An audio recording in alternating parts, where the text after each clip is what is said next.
Hello बच्चों, welcome to Dakshana learning platform and this amazing session. और आज हम रिवाइज करने वाले हैं बायोमोलिक्यूल्स, जो अपना 12th का कह सकते हो कि लास्ट चैप्टर ही है, क्योंकि इसके बाद आपका केमिस्ट्री नेरोडल लाइफ बचता है। लेकिन वो हम उसका रिवीजन लेक्चर नहीं बनाएंगे बच्चों, वो आपको एनसीईआरटी से पढ़ना है, उतना सफिशिएंट है, ठीक है। और जेईई मेंस में आते हैं, जेईई एडवांस से क्वेश्चन पूछता भी नहीं है।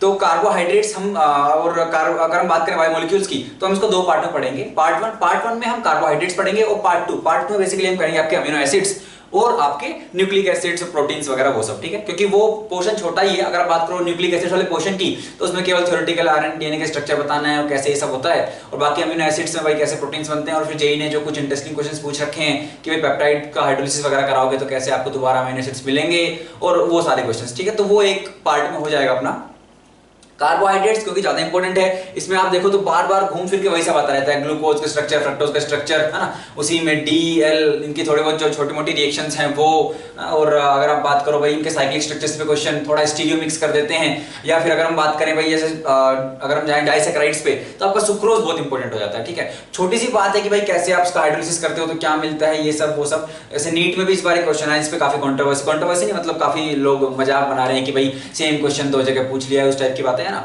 लेकिन अगर आप देखो तो एक्जेक्टली सेम नहीं है वो, है ना। उन्होंने ऐसा बताया नहीं कि भाई अल्फा है या बीटा था, क्या था, तो वो उन्होंने नहीं कहीं भी मेंशन नहीं किया है। तो उससे लेकिन बाबा क्वेश्चन आता है कि भाई कैसे वो उसको इन्वर्ट शुगर क्यों बोलते हैं, सुक्रोज को, ये सब चीजें आपकी हैं। तो कार्बोहाइड्रेट्स को हम अच्छे से पढ़ेंगे। इसके अलावा हम ओसाजोन फॉर्मेशन भी देखेंगे, जो जनरली जो है उतना इंपॉर्टेंट नहीं है, लेकिन आपको क्वेश्चंस मिल जाते हैं कि भाई कौन कौन सिमिलर ओसाजोन फॉर्मेशन करेंगे। इस तरह के क्वेश्चंस आपको देखने को मिलते हैं। एपीमर क्या है, एनोमर क्या है, मीटर रोटेशन क्या है, तो ये सारी चीजें हम डिस्कस करने वाले हैं, है ना। और आप लोग कॉपी पेन हाथ में ले लीजिए और चलिए शुरू करते हैं इस लेक्चर को। तो सबसे पहले हम कार्बोहाइड्रेट्स में क्या देखने वाले हैं, सबसे पहले हम देखेंगे यार इसकी डेफिनेशन क्या है। अगर आप बेसिक डेफिनेशन की बात करो तो सबसे पहले जो डेफिनेशन आई इसकी, भाई लोगों ने कहा कि भाई इसकी डेफिनेशन है, लोगों ने बेसिकली जो भी साइंटिस्ट लगाए उन्होंने कहा कि भाई ये है आपके हाइड्रेट्स ऑफ कार्बन, ठीक है। क्या है ये? Hydrates of carbon. और हाइड्रेट्स ऑफ कार्बन मतलब हम इनको लिख सकते हैं भाई, मतलब कुछ CX होगा, ठीक है। कार्बन के मान लीजिए X नंबर है यहाँ पे, और हाइड्रेट्स हैं तो क्या हो जाएगा H2O। कुछ इस फॉर्म में आपको कार्बोहाइड्रेट मिलना चाहिए, मतलब जो इस फॉर्म में है हम उनको बोलेंगे कि दीज आर कार्बोहाइड्रेट्स। और आप ये बोल सकते हो कि if something is carbohydrate then that can be written in this particular form. लेकिन क्या ये सही है? जैसे मान लीजिए मैं कहूं कि भाई, अगर आप ये कहो कि भाई जैसे आपको पता है कि भाई बहुत कॉमन, जैसे आपका ग्लूकोज हो गया, फ्रक्टोज है, सुक्रोज, ये सब। तो अगर बात करूं ग्लूकोज की बात कर लेते हैं, मान लीजिए C6H12O6, ठीक है। ग्लूकोज फ्रक्टोज दोनों का सेम फॉर्मूला है, स्ट्रक्चर अलग है, देखेंगे। तो अगर मैं इसकी बात करूं तो इसको क्या हम इस फॉर्म में लिख सकते हैं, मैंने कहा C6H2O6, मैंने कहा हाँ भाई CXH2O की फॉर्म में मैंने लिख दिया, है ना। ये ग्लूकोज बोलिए, इसको फ्रक्टोज बोलिए, तो भाई ये हमारा है। इसके अलावा मान लीजिए आप बात करते हो C5H10O5, ठीक है। ये आपका क्या है, अरेबिनोज या राइबोज है, तो इसको अगर हम लिखेंगे तो क्या बन जाएगा आपका C5H2O5। हमने कहा यार ये भी है, ठीक है, ये भी कार्बोहाइड्रेट है। लेकिन कुछ कंट्रोवर्सीज आई, क्यों? क्योंकि जैसे मान लीजिए आपके पास है HCHO, सबको पता है ये फॉर्मल्डिहाइड है और ये कार्बोहाइड्रेट नहीं है। लेकिन क्या मैं इसको भी इस फॉर्म में लिख सकता हूं? मैंने कहा हाँ CH2O1, ठीक है, C1H2O1, ये भी इस फॉर्म में लिख दिया मैंने। या फिर मैं बात करूं एसिटिक एसिड की, CH3C डबल बॉन्ड OH, तो ये भी लिखा जा सकता है C2H2O। लेकिन ये भी एक कार्बोहाइड्रेट नहीं है, तो फॉर्मूले में लिखे जा रहे हैं लेकिन दीज आर नॉट कार्बोहाइड्रेट्स, ठीक है। कुछ ऐसे भी हैं जो क्या है, कार्बोहाइड्रेट्स हैं, लेकिन वो इस फॉर्म में लिखे नहीं जा सकते। जैसे अगर आप बात करना चाहो तो आपका आता है रेमनोज, RHAMNOSE, और फॉर्मूला आपका हो जाएगा C6H12O5। इसको अगर आप लिखोगे तो ये हो जाएगा C6H2O5 और आपका H2 बच जाएगा। तो इस फॉर्म में तो नहीं लिखा गया, ठीक है, लेकिन कार्बोहाइड्रेट तो ये है, तो हम कह रहे हैं यार ये कार्बोहाइड्रेट है, लेकिन उस फॉर्म में लिखा नहीं जा रहा है, ठीक है। तो इसलिए था कि भाई ये तो गलत है ना, कुछ भी फर्जी कॉन्सेप्ट है, ये सही बात नहीं है। तो एक्चुअल डेफिनेशन क्या है कार्बोहाइड्रेट्स की? अगर आप एक्चुअल डेफिनेशन देखोगे तो हम बोलते हैं कि यार carbohydrates are polyhydroxy carbonyl compounds, ठीक है। मतलब उनमें क्या है, कई आपके OH ग्रुप होंगे, पॉलीहाइड्रोक्सी हैं, और कार्बोनिल कंपाउंड होंगे, मतलब या तो एल्डिहाइड होगा या फिर कीटोन होगा, ठीक है। या फिर carbohydrates are substances which on hydrolysis produces polyhydroxy carbonyl compound, या फिर भाई कुछ ऐसा हो जिसका अगर आप हाइड्रोलिसिस करो तो आपको क्या मिल जाए, पॉलीहाइड्रोक्सी कार्बोनिल कंपाउंड मिल जाए, ठीक है। तो जरूर मतलब बेसिकली या तो एक सिंगल यूनिट हो सकती है, या फिर आपका एक पॉलीमर टाइप हो सकता है कि जिसका हाइड्रोलिसिस करो तो आपको जो सिंगल यूनिट मिल रही है वो आपकी क्या है, पॉलीहाइड्रोक्सी कार्बोनिल कंपाउंड है। तो ये है आपकी डेफिनेशन, ठीक है। अच्छा, अब जैसे अब ये डेफिनेशन है ना, ये सब हम देखेंगे कि भाई कैसे अरेबिनोज, राइबोज और इनकी जो पूरी फैमिली है वो एक बार हम नजर डाल लेंगे, कैसे इसको रटना है, वो भी थोड़ी सी ट्रिक, एक फर्जी सी ट्रिक है, वो भी देख लेंगे, ठीक है। और अगर हम बात करना चाहें कि भाई इसके ऐसी स्ट्रक्चर क्या है ना, स्ट्रक्चर हम बात करेंगे, लेकिन पॉलीहाइड्रोक्सी से मतलब क्या है हमारा, जैसे अगर आप ग्लूकोज देखोगे तो क्या है CHO, फिर आपका OH OH OH OH और यहाँ पे CH2OH। तो अगर आप देखो तो ये रहा भाई आपके पास एल्डिहाइड, और फिर आपके पास क्या है, ये रहे हाइड्रोक्सी, पॉलीहाइड्रोक्सी, ठीक है। तो ये ग्लूकोज का स्ट्रक्चर है और ये अपना पॉलीहाइड्रोक्सी कार्बोनिल कंपाउंड इस चीज को फॉलो कर रहा है, मतलब ये कार्बोहाइड्रेट है। अच्छा, तो ये बात हमें समझ में आ गई। अब हम चलते हैं बच्चों क्लासिफिकेशन की तरफ। क्लासिफिकेशन की आप बात करोगे तो हम इसको दो तीन तरीके से क्या है, कार्बोहाइड्रेट्स को क्लासिफाई कर सकते हैं। जैसे पहला मेथड है, मान लीजिए आप करना दो तीन तरीके से कर सकते हैं। पहला है कि भाई शुगर है या नहीं है, शुगर और नॉन शुगर, ठीक है। अब शुगर जो है, शुगर को अपन क्या है, सैकराइड भी बोलते हैं, तो किसी भाषा से शब्द लिया गया है, इसमें सैकराइड का मतलब जो है शुगर होता है, ठीक है। तो सैकराइड्स भी बोलते हैं, तो हम बोल रहे हैं कार्बोहाइड्रेट से क्लासिफिकेशन पहला हम कर रहे हैं शुगर है या नहीं उसके बेसिस पे। तो हमने कहा यार दो तरीके से कर सकते हो कि भाई आपके शुगर है या फिर नॉन शुगर, तो यार शुगर नहीं है, ठीक है। शुगर में आपके दो आ जाएंगे, कौन कौन से, एक आएंगे आपके मोनोसैकराइड्स,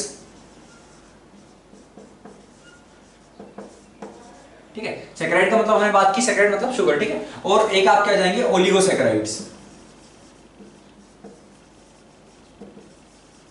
और नॉन शुगर में बच्चों आपके आएंगे पॉलीसैकराइड्स, ठीक। मोनोसैकराइड्स मतलब आपके पास एक सिंगल यूनिट है, ठीक है। तो इसमें आपके पास नाम से पता लग रहा है मोनो मतलब एक, तो आपके पास एक सिंगल यूनिट है। अगर आप एग्जांपल्स की बात करें तो हमने भी देखा जैसे ग्लूकोज आपकी एक सिंगल यूनिट है, ठीक है। फ्रक्टोज आपकी हो गई, इसके अलावा बात कर सकते हो मैनोज, बहुत सारे हैं, गैलेक्टोज, ठीक है, ये सारे टेलोज, ठीक है।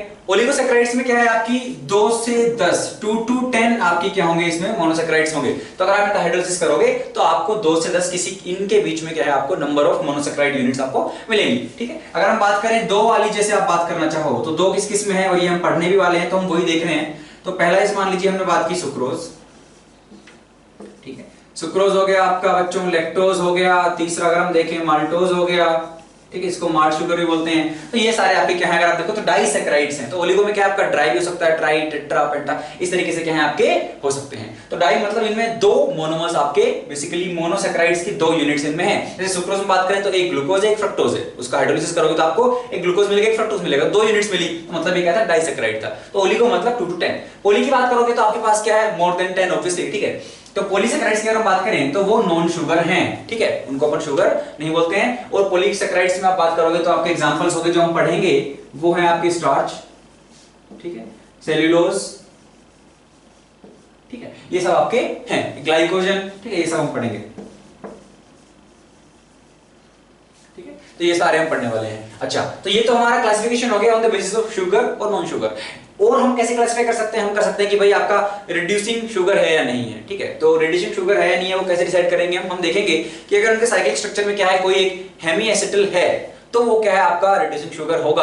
और किस बेसिस पे डिफाइन करते हैं वो रिड्यूसिंग होगा या नहीं होगा, वो हम डिसाइड करते हैं क्या वो टॉलरेंस टेस्ट दे रहा है या नहीं दे रहा है, फेलिंग सॉल्यूशन को ना उसको रिड्यूस कर रहा है या नहीं कर रहा है। तो उनके साथ अगर वो टेस्ट दे रहा है तो मतलब वो क्या है, रिड्यूसिंग है, और अगर नहीं दे रहा है तो क्या हो जाएगा, नॉन रिड्यूसिंग आपका हो जाएगा। जैसे अगर आप बात करो तो आपका सुक्रोज जो है ये क्या है, नॉन रिड्यूसिंग है, ठीक है। सुक्रोज में आपके पास कोई भी हेमी एसिटिल नहीं है, तो सुक्रोज आपका क्या है, नॉन रिड्यूसिंग है, ठीक है। अच्छा, बाकी अगर आप बात करो ग्लूकोज, फ्रक्टोज, ये सब आपके क्या है, रिड्यूसिंग शुगर्स होंगे, ये सारे मोनोसैकराइड सारे, ठीक है, ये सब आपके रिड्यूसिंग शुगर्स हैं। लैक्टोज, माल्टोज भी रिड्यूसिंग शुगर्स हैं, लेकिन सुक्रोज आपका रिड्यूसिंग शुगर नहीं है। अच्छा, इसके अलावा ये भी आपके रिड्यूसिंग शुगर नहीं है, क्योंकि इनमें क्या है, बहुत सारी यूनिट्स रहेंगी, मतलब बहुत सारे आपके मोनोसैकराइड्स जुड़े रहेंगे, तो इसमें भी आपको क्या है, हेमी एसिटिल देखने को नहीं मिलता है। तो ये भी आपके क्या है, अगर आप बात करो तो ये भी आपके नॉन रिड्यूसिंग शुगर हैं।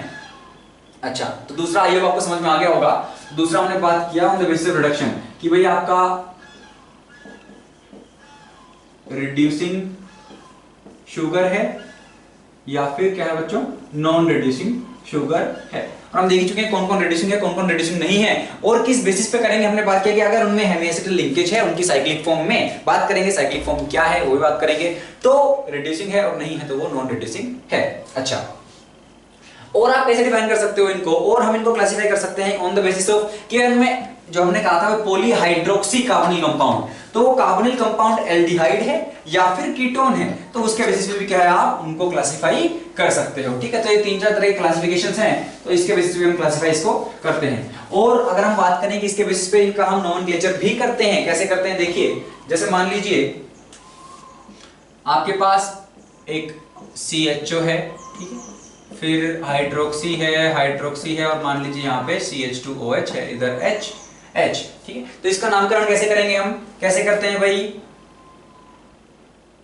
तो अगर एल्डिहाइड है तो हम पहले लगाएंगे एल्डो, ठीक है, फिर कितने कार्बन है 1 2 3 4 4 कार्बन है, तो एल्डो, फिर टेट्रो, ठीक है, टेट्रा बेसिकली है ना, तो ये कि 4 है तो क्या हो जाएगा टेट्रा, ठीक है। और आपका क्या आ जाएगा भाई, लास्ट में हम लगाते हैं ओज, ठीक है, तो ओज। अब 2 अगर आपके ए के बाद ओ आ रहा है तो ए नहीं आएगा, तो क्या बन जाएगा आपका ये एल्डो टेट्रोज, ठीक है। अगर आप बात करना चाहो मान लीजिए कीटोन वाले की, तो आप क्या कर सकते हो, जैसे मान लीजिए भाई आपके पास क्या है CH2OH, C double bond O, फिर मान लीजिए OH है, CH2OH है, इसका नामकरण अगर आप करना चाहोगे तो क्या हो जाएगा भाई, आपका कीटो ग्रुप है, तो इस बार एल्डो नहीं आएगा, क्या आएगा कीटो आएगा, तो कीटो कितने हैं 1 2 3 4, तो कीटो टेट्रोज, ठीक है। सिमिलरली जैसे मान लीजिए ग्लूकोज था, ग्लूकोज हमने कहा आपके पास क्या है C6H12O6, तो ग्लूकोज क्या है C6H12O6, तो कैसे इसका नोमेनक्लेचर क्या होगा भाई, अपने को पता है एल्डिहाइड होता है, तो एल्डो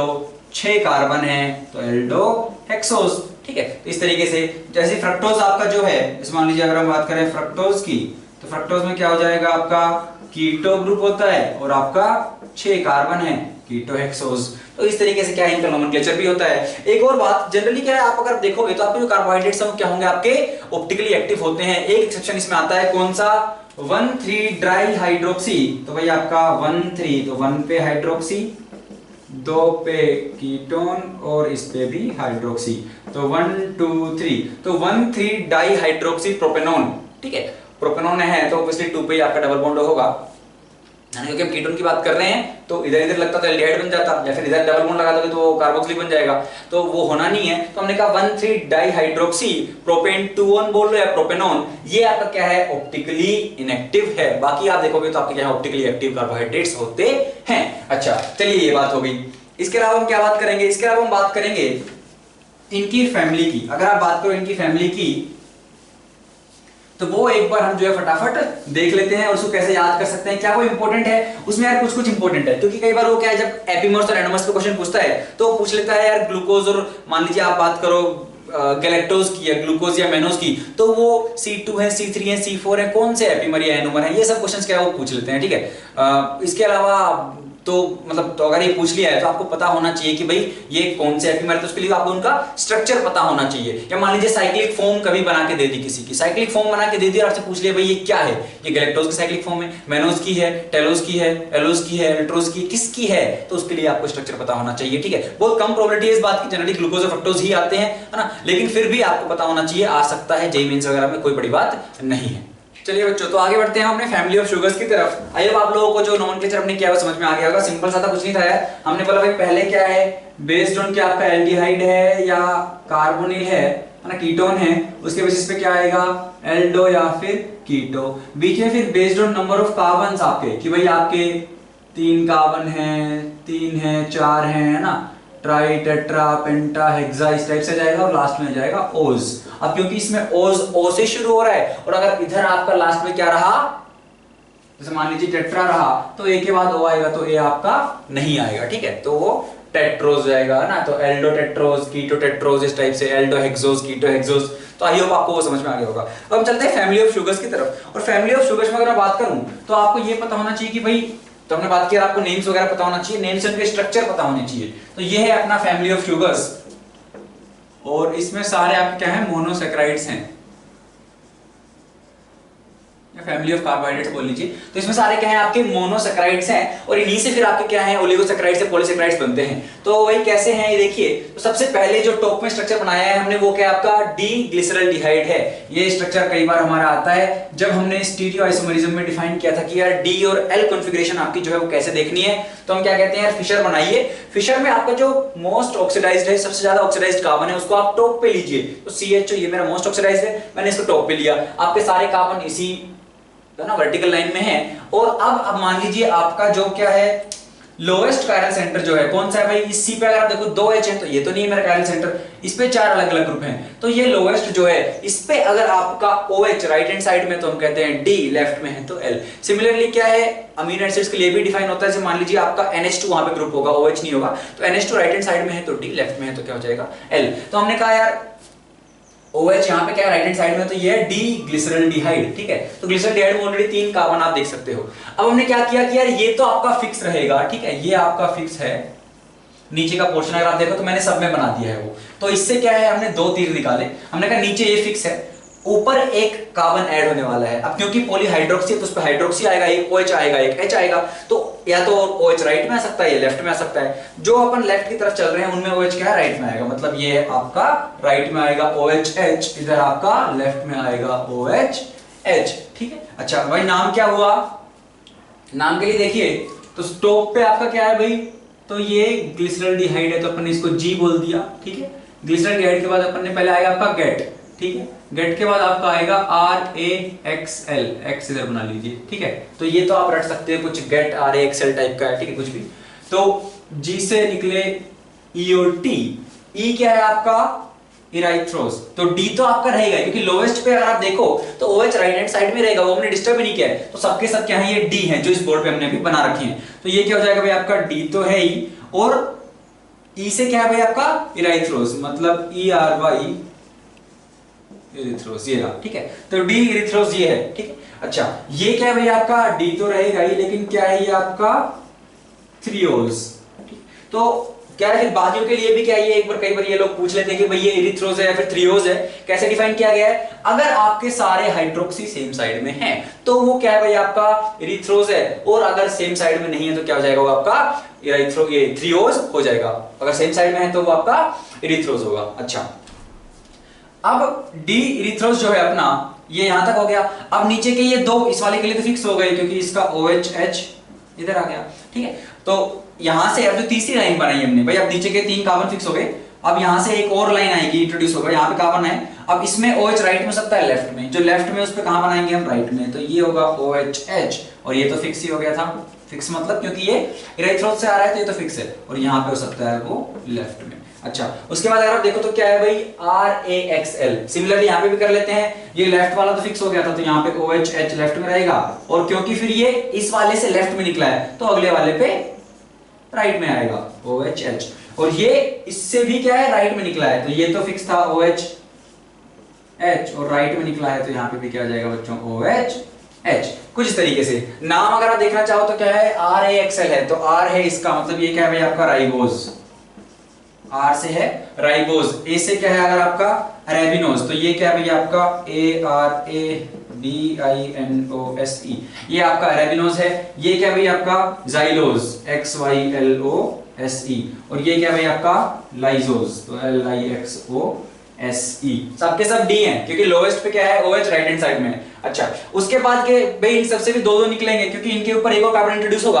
अगर आप देखो तो कार्बन यहाँ 3 थे, 3 से बने 4, 4 से बने 5, तो राइबोज अरेबिनोज जो है जो C5H10O5 वाले थे आपके राइबोज अरेबिनोज जो हम बोल रहे थे स्टार्टिंग में जब हमने CXH2OY की फॉर्म में लिखा था तो हमने वहां पे ये दोनों लिए थे, है ना। अगर आप देखो तो एक लाइन में जो है मतलब ये अगर मैं बात करूं राइबोज अरेबिनोज जाइलोज या फिर लाइजोज की, तो ये चारों का फॉर्मूला क्या है सेम होगा आपका C5H10O5। सिमिलरली जो आपका लोएस्ट बॉटम पे जो है ये 6 कार्बन वाला, इनका भी सबका फॉर्मूला सेम ही है। डिफरेंस किस चीज का, ये एक दूसरे के क्या है स्टीरियोआइसोमर्स है ना। OH किसी में किसी पर्टिकुलर कार्बन पे OH कहीं में राइट है किसी में लेफ्ट है, बस इतना ही फर्क है। अच्छा तो हमने कहा यार ये नीचे के 4 तो फिक्स हो गए तो वो 4 तो बना दीजिए आप, तो OH OH H H, ठीक है, OH OH H H। अब यहां से अगर हम राइबोज से आगे चलें तो राइबोज से आगे क्या है भाई अपना जो लेफ्ट में है उस पे किधर आएगा राइट में आएगा, जो राइट में निकला है इधर से उस पे आएगा लेफ्ट में आएगा।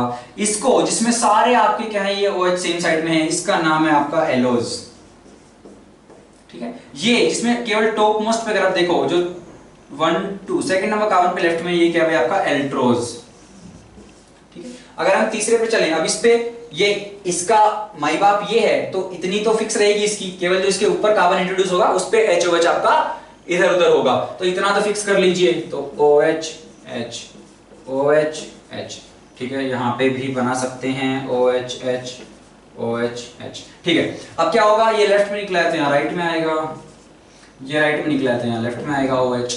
अच्छा ये क्या है, ये अगर आप देखो तो भाई आपका 1 2 तीसरे नंबर पे हाइड्रोक्सी लेफ्ट में, ये आपका ग्लूकोज है। और जो आपको पता ही पता होने चाहिए उनमें ग्लूकोज तो है ही, मतलब ये नहीं पता इस चैप्टर में आपको कुछ नहीं पता, ठीक है। अच्छा ग्लूकोज के बाद क्या आएगा भाई, ग्लूकोज के बाद आपका आ जाएगा क्या, मेनोज। तो ये आपका क्या है, अगर आप देखो तो ग्लूकोज और मेनोज में किस चीज का फर्क है भाई, नीचे के चार सेम है क्योंकि दोनों अरेबिनोज से आए हैं, और केवल अगर आप देखो तो इस 2 नंबर पे ग्लूकोज में OH राइट में, इसमें OH क्या है, लेफ्ट में है। तो ये क्या है भाई आपका, इसको बोलते हैं मेनोज। तो C2 पे क्या है, अगर आप देखो तो C2 पे स्टीरियोकेमिस्ट्री अलग है, तो ये एक दूसरे के डायस्टीरियोमर है, क्योंकि इसकी मिरर इमेज तो ये नहीं बनेगी। अगर मिरर इमेज होती तो हर एक कार्बन सेंटर जो कायरल है उस पे क्या है, आपकी स्टीरियोकेमिस्ट्री अलग होती। जैसे यहाँ पे अगर आप देखो तो OH यहाँ लेफ्ट में है तो यहाँ पे राइट में जाना चाहिए था, अगर मिरर इमेज होती तो, लेकिन मिरर इमेज नहीं है, केवल एक ही कार्बन पे, कार्बन नंबर 2 पे स्टीरियोकेमिस्ट्री अलग है। और ऐसे केसेस को जो एक दूसरे के डायस्टीरियोमर्स हैं, ठीक है, उनमें मतलब कायरल सेंटर तो मोर देन 1 है, लेकिन केवल एक ही सेंटर पे क्या है, स्टीरियोकेमिस्ट्री अलग है, इनको बोलते हैं बच्चों एपीमर, ठीक है। तो अगर बात करूं इसका और इसका तो क्या है भाई C2 पे, तो ये क्या जाएंगे C2 एपीमर, क्योंकि C2 पे अलग है। अच्छा ये जैसे मान लीजिए मैं डिफाइन करना चाहूं एलोज और ग्लूकोज के बीच में, तो मैं क्या कहूंगा भाई, यहां पे C2 पे अलग नहीं है क्योंकि इसमें OH राइट में, यहां भी OH राइट में है। C3 पे OH इधर राइट में, इधर लेफ्ट में है, तो ये क्या है, एक दूसरे के C3 एपीमर। यहां पे अगर आप बात करना चाहो तो यहां पे आप डिफाइन नहीं करोगे, क्यों, क्योंकि 2 और 3 दोनों पे ही क्या है, अलग है, ठीक है। तो केवल एक स्टीरियो सेंटर पे आपकी स्टीरियोकेमिस्ट्री अलग होनी चाहिए। ऐसे पेयर को, ऐसे डायस्टीरियोमरिक पेयर को हम बोलते हैं क्या, डायस्टीरियोमरिक पेयर, ध्यान रखना है ना, क्योंकि केवल एक पे अलग होने से आपकी मिरर इमेज नहीं बन जाएगी, सब पे अलग होनी पड़ेगी। अच्छा तो क्या हो गया भाई, इनको बोल दिया अपन ने एपीमर, एपीमर, है ना। एक दूसरी टर्म भी आती है एनोमर, उसको भी अपन देखेंगे। चलिए तो हम कहां तक आ गए भाई, हम आ गए मेनोज तक। हमने कहा allose, altrose, glucose, mannose. Next xylose से देखिए क्या हो रहा है भाई, ये 4 की तो फिक्स कर देते हैं, तो OH OH H H OH OH H H, ठीक है। इधर भी लिख लेते हैं फटाफट, OH OH H H OH OH H H। अब यहाँ पे ये जाइलोज से आ रहा है तो क्या होगा भाई, जो लेफ्ट में निकला है उसमें OH राइट में आएगा, जो राइट में निकला है उसमें OH लेफ्ट में जाएगा। ये क्या बन गया आपका, ये आपका बन गया है भाई ग्लूकोज, जो ये जो है, ठीक है, ये ग्लूकोज है आपका। तो ये क्या है, अगर आप देखो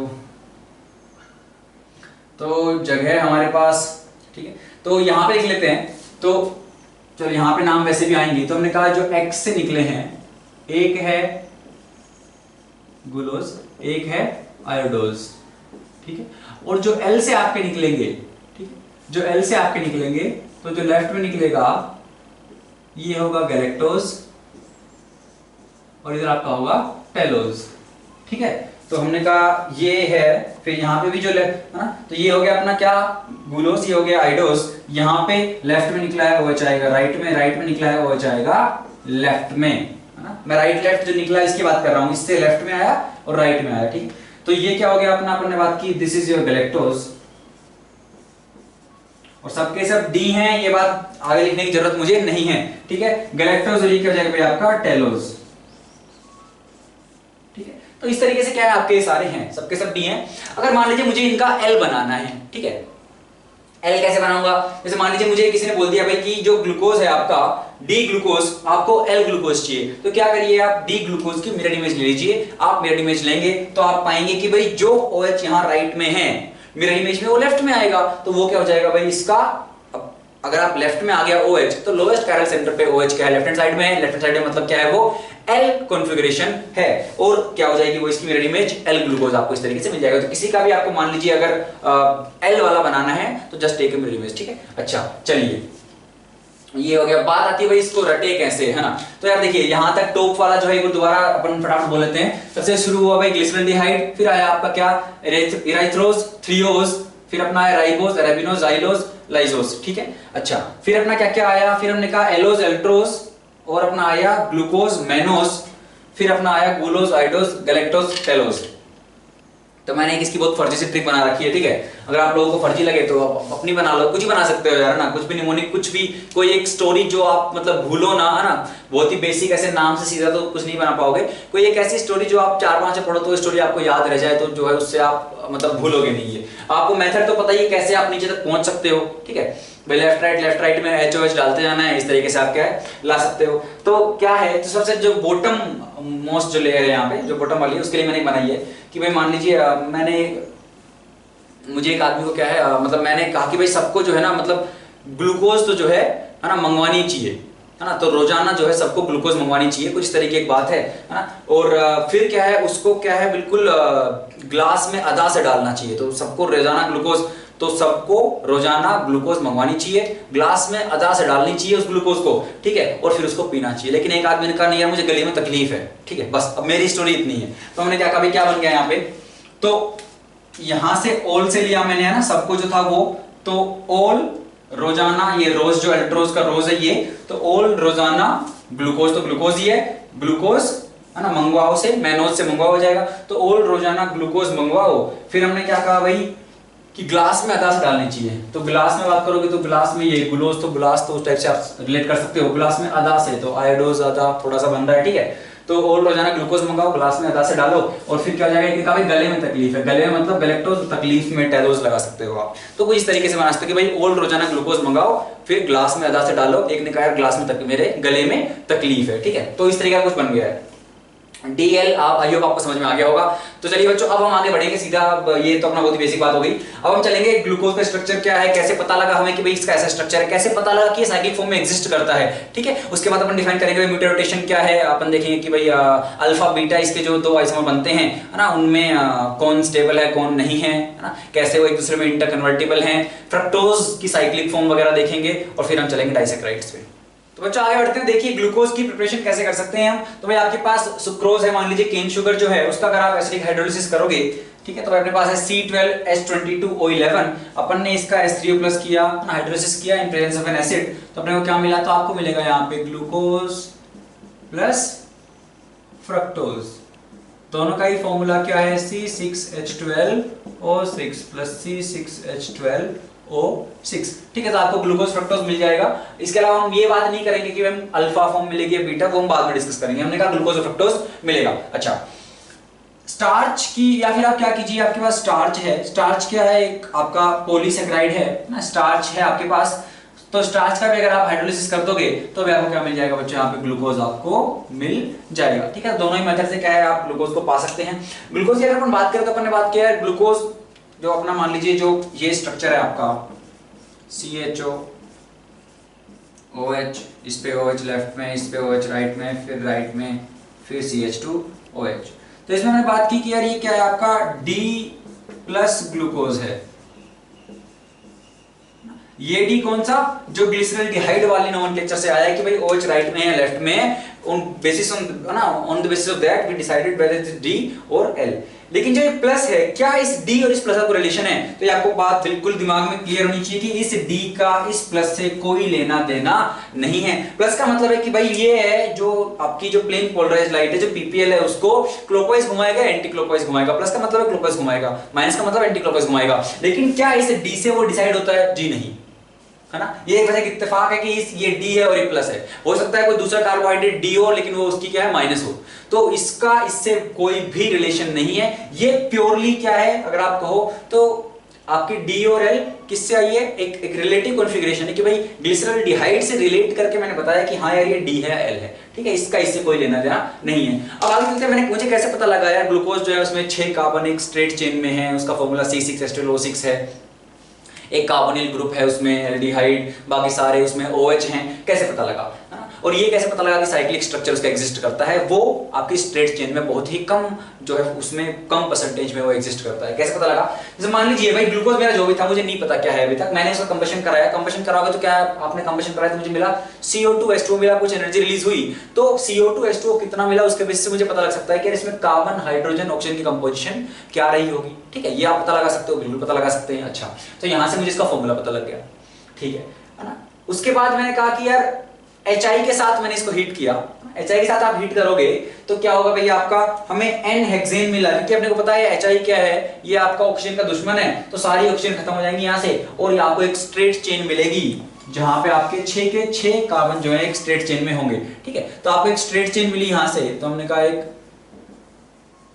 स्ट्रेट चेन ऑफ कार्बन, तो मुझे पता लग गया मेरे सारे के सारे कार्बन क्या है ना भाई, ये सारे ऑक्सीजन को खत्म कर देगा यहाँ से। तो आपको यहाँ से क्या मिलेगा, CH3 CH2 CH2 CH2 CH2 last में CH3, कुछ इस तरह का आपको मिल जाएगा कि भाई ऊपर टॉप पे CH3 है, फिर CH2 की 4 यूनिट है और लास्ट में एक CH3 है, तो आपको N हेक्सेन मिल जाएगा,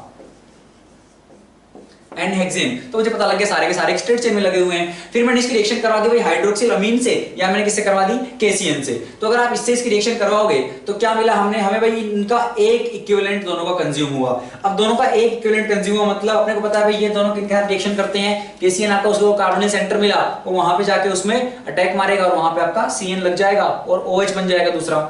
समझ रहे हो ना भाई, मान लीजिए मैं यहाँ पे KCN का अटैक करवाता हूँ तो क्या होगा, देखिए यार इस पूरे पोर्शन को मैं अब R बोल देता हूँ क्योंकि मेरे लिए अभी ये मैटर नहीं कर रहा है, क्योंकि मुझे कार्बोनिल सेंटर यहाँ पे मैं निकालना चाह रहा हूँ। तो मैंने कहा कुछ ऐसा था आपके पास CHO और नीचे R ग्रुप था कुछ, ठीक है। तो जैसे ही मान लीजिए ये रहा, तो KCN अटैक करेगा तो CN माइनस यहाँ अटैक करेगा, ये इलेक्ट्रॉन आपके ऊपर शिफ्ट होंगे, आपको क्या मिल जाएगा, इस C पे एक OH एक H था, एक CN ने अटैक मार दिया, एक आपके पास R ग्रुप था और ये एक कायरल सेंटर बन चुका है। अब ये OH जो है आपका, अगर आप इस चेन के रेस्पेक्ट में बात करो तो भाई OH आपका राइट हैंड साइड में भी आ सकता है, लेफ्ट हैंड साइड में आ सकता है, समझ रहे हो ना, क्योंकि साइनाइड जो है आपका वो नीचे से ऊपर से कहीं से भी अटैक कर सकता है उस CHO ग्रुप पे। अच्छा, तो मैंने कहा यार मुझे इससे पता लगा कि यार मेरे पास एक कार्बोनिल ग्रुप है, मुझे ये नहीं पता लगा वो एल्डिहाइड है या कीटोन है, क्यों, क्योंकि कीटोन के साथ भी ये रिएक्शन करता। अच्छा, NH2OH के साथ रिएक्शन कराओगे तो क्या होगा भाई, CHO जो ये है यहां से इसका नाइट्रोजन का डेरिवेटिव बनेगा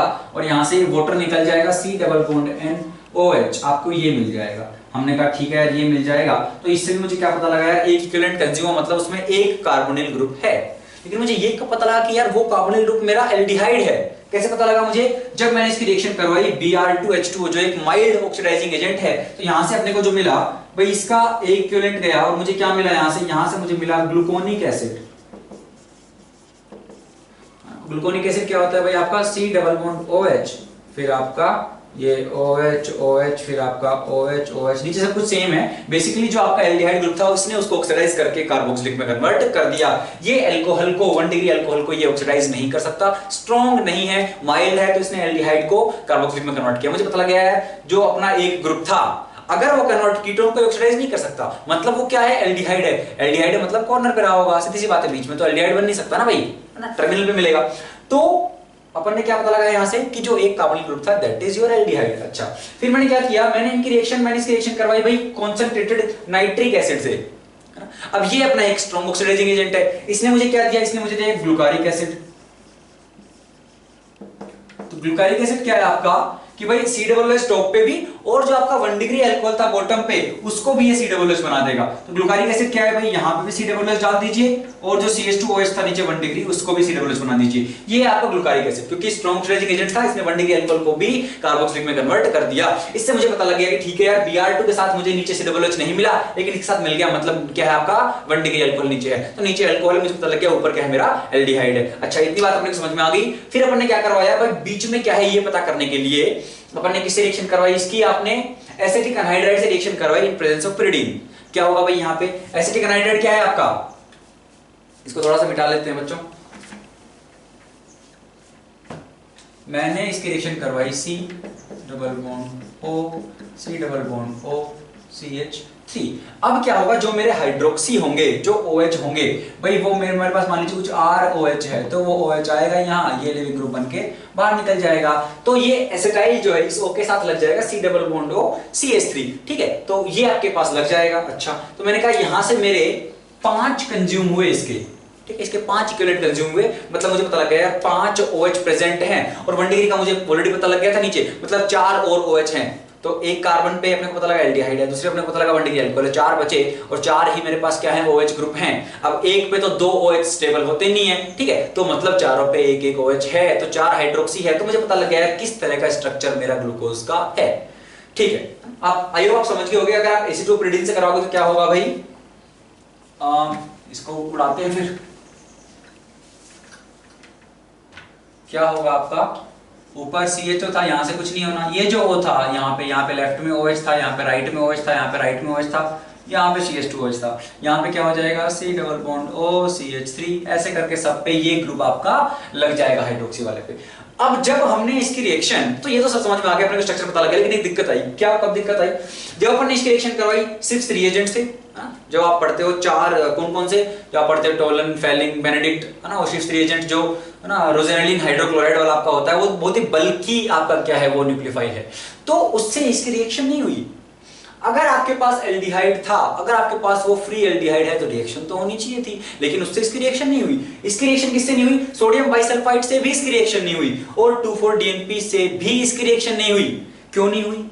मैंने देखा यार, एक तो ये सारे क्या है, थोड़े से बल्कि हैं, और उस पर से क्या है कि ये उतने अच्छे न्यूक्लियोफाइल नहीं है। तो इसका मतलब क्या पता लगा मुझे कि यार जो CHO एल्डिहाइड जिसकी हम बात कर रहे हैं, तो बाइसल्फाइड 2,4-DNP सिर्फ एजेंट साथ इसने रिएक्शन नहीं दी, मतलब जिस एल्डिहाइड की मैं बात कर रहा हूं वो फ्री नहीं है। मतलब किसी तरह की वहां पे क्या है, एक रिंग का फॉर्मेशन हो रहा है, मुझे फ्री एल्डिहाइड ग्रुप नहीं मिल रहा है, ये रिएक्ट नहीं कर पा रहे हैं, इनकी न्यूक्लियोफिलिसिटी उतनी अच्छी नहीं है, ये वीक हैं। अच्छा, और हिंडर्ड भी है। अब तो हिंडर्ड है मतलब अच्छे न्यूक्लियोफाइल नहीं है। अब मैंने कहा कि यार अगर ऐसा है तो क्या रहा होगा, तो हमने कहा यार क्या रहा होगा, तो आपका मतलब कुछ एक साइक्लिक फॉर्म में एग्जिस्ट कर रहा है, इस तरह का आइडिया लगाया, मतलब किस तरह से एग्जिस्ट कर रहा है, तो अब हम वो देखते हैं और फिर इनकी रिएक्शंस देखते हैं। तो चलिए बच्चों आगे बढ़ते हैं, देखते हैं साइक्लिक स्ट्रक्चर में ग्लूकोज किस तरह से एग्जिस्ट करता है। तो भैया आपके पास ग्लूकोज का स्ट्रक्चर पहले बना लेते हैं। ये रहा मेरा CHO, यहाँ पे OH, इस पे इधर OH, फिर राइट में OH, फिर राइट में OH, फिर CH2OH, H H H।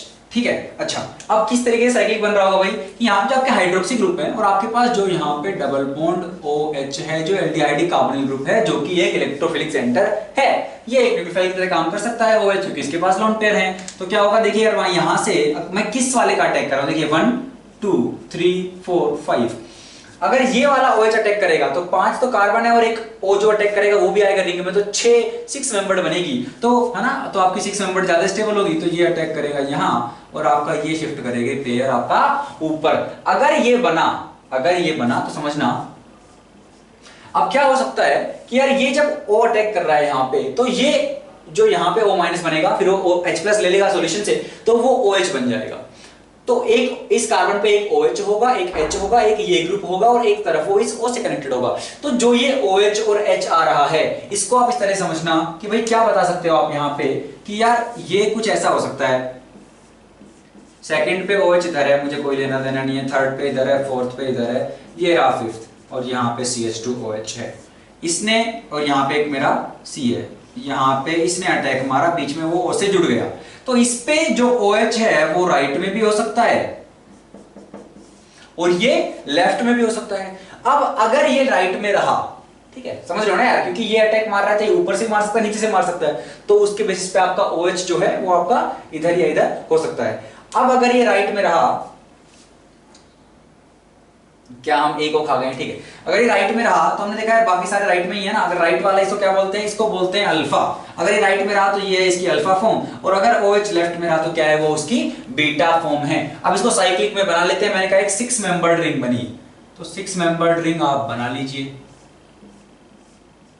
Very good, 6 membered बनी, तो अगर मैं नेमिंग करूं 1 2 3 4 5 6, 1 पे HOH क्या हो सकता है मेरा, राइट में हो सकता है, लेफ्ट में हो सकता है। ओके, मैंने कहा यार अपन क्या है इस कॉन्फ़िगरेशन में, तो ये आपकी कॉन्फ़िगरेशन है जो साइक्लिक वाली है, इसमें जो राइट में है आपके, उनको अपन क्या है डाउन बनाते हैं, ठीक है। तो जो राइट में है उनको अपन क्या बनाते हैं, डाउन बनाते हैं। तो मैंने कहा पहले वाले पे मान लीजिए मैं अल्फा वाला केस ले रहा हूं, OH राइट में है, तो OH कहां आएगा, नीचे। OH के साथ क्या है, इस कार्बन पे एक H है, ये है कार्बन नंबर 1, क्यों, क्योंकि देखिए ऑक्सीजन से जुड़ा हुआ है और मैंने यहां से बनाना शुरू कर दिया। 1 2 पे गए तो OH राइट में है तो ये भी नीचे आएगा।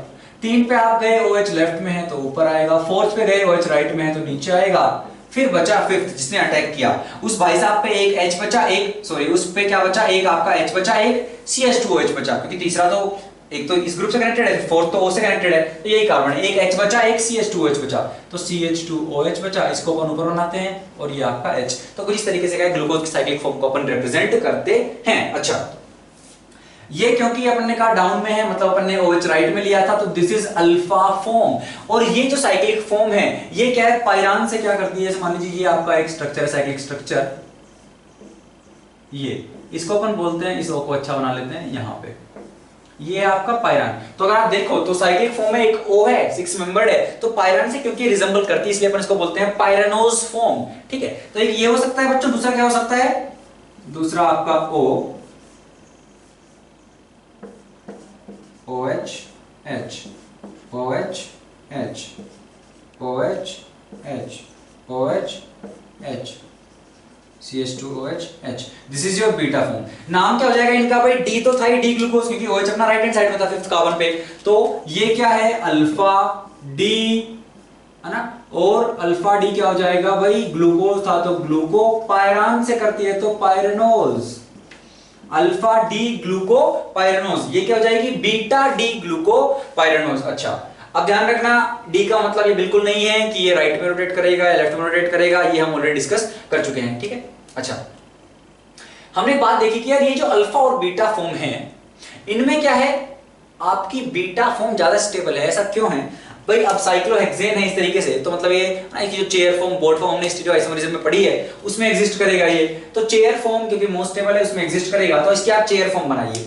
चेयर फॉर्म में अब आप किस तरीके से बनाओगे, हमने कहा यार ये जो ग्रुप है ये बड़ा ग्रुप है, तो इस वाले कार्बन को मैं चाहूंगा यार ये किस पे रहे, मेरा एक्सियल पे ना रहे, के इक्वेटोरियल पोजीशन पे रहे।